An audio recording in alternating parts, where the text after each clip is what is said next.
Assalamualaikum warahmatullahi wabarakatuh. Halo semuanya. Jadi kali ini saya akan menjelaskan mengenai kajian literatur yang berjudul Markup Pricing and Profit Margin in Monopolistically Competitive Markets, yaitu bagaimana kita mengenal kekuatan pasar perusahaan mempengaruhi penetapan harga, keuntungan, persaingan serta kesejahteraan konsumen. Oke, di slide pertama ini kita bakalan melihat bagaimana latar belakang dari presentasi yang akan saya jelaskan. Nah, kekuatan pasar ini atau market power adalah kemampuan perusahaan untuk menetapkan harga di atas biaya produksi tanpa kehilangan seluruh konsumennya.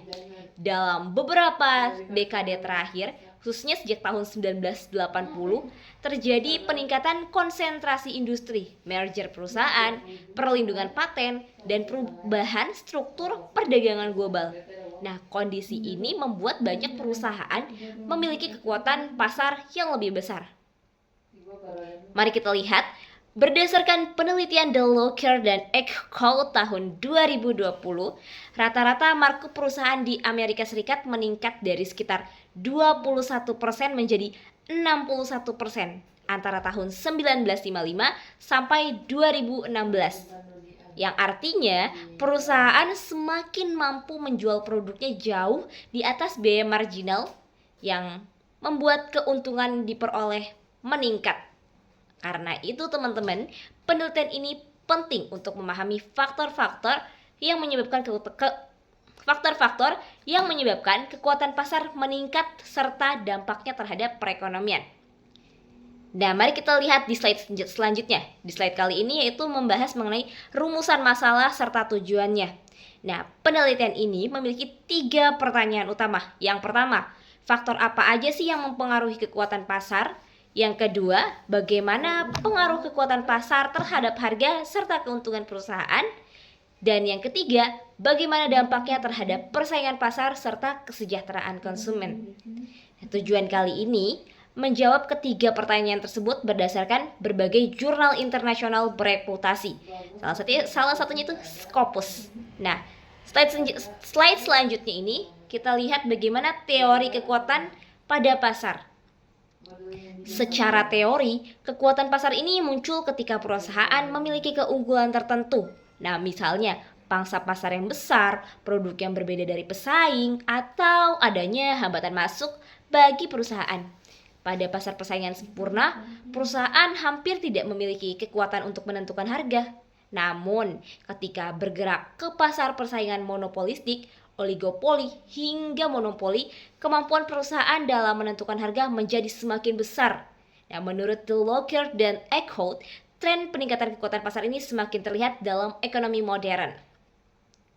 Selanjutnya nih, teori markup and penetapan harga. Markup ini adalah selisih antara harga jual dan biaya marginal, yang mana semakin besar kekuatan pasar yang dimiliki perusahaan, semakin tinggi pula markup yang dapat ditetapkan. Penelitian oleh Koppenberg dan Hirsch pada industri susu di Eropa menunjukkan bahwa perusahaan kecil memiliki produk yang unik justru memperoleh markup dan keuntungan yang lebih tinggi dibanding perusahaan besar.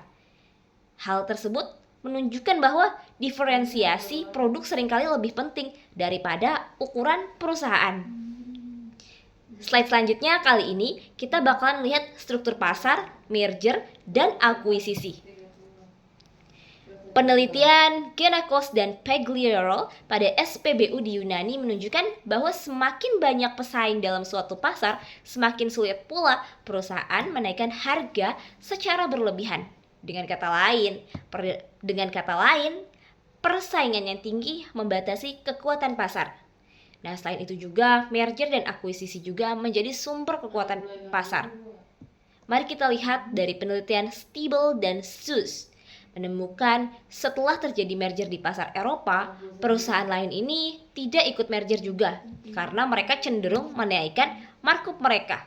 Sementara penelitian pada industri bir di Amerika ini menunjukkan konsolidasi perusahaan mampu meningkatkan keuntungan hingga lebih dari 20% karena perusahaan menjadi lebih mudah melakukan koordinasi harga. Selanjutnya kita bakalan membahas mengenai hak paten dan kekuatan pasar. Nah, paten ini memberikan hak eksklusif kepada perusahaan untuk memproduksi serta menjual suatu produk. Karena itu, perusahaan dapat menetapkan harga yang jauh lebih tinggi. Penelitian The Rosenfors dan Zhou menunjukkan ketika masa paten berakhir hingga produk berakhir, berarti harga produk ini dapat turun sampai 8 hingga 10%. Nah, selanjutnya, transmisi harga. Ketika biaya produksi naik, perusahaan biasanya sangat cepat menaikkan harga kepada konsumen. Namun, ketika biayanya turun, penurunan harga seringkali tidak langsung diteruskan kepada konsumen.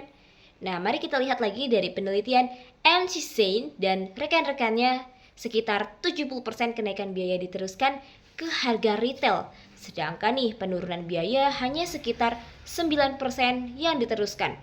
Kondisi tersebut membuat perusahaan memperoleh margin keuntungan yang lebih besar, terutama pada pasar yang persaingannya rendah. Di slide selanjutnya lagi ini, kita bakalan melihat perdagangan internasional dan inflasi.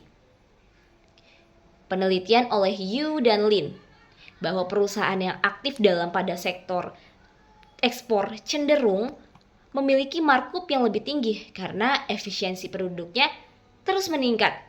Sedangkan penelitian Weber dan Weisner pada masa pandemi COVID-19 bahwa perusahaan dengan kekuatan pasar besar turut berperan dalam mendorong inflasi, kenaikan harga yang lebih tinggi dibandingkan dengan kenaikan biaya yang sebenarnya terjadi.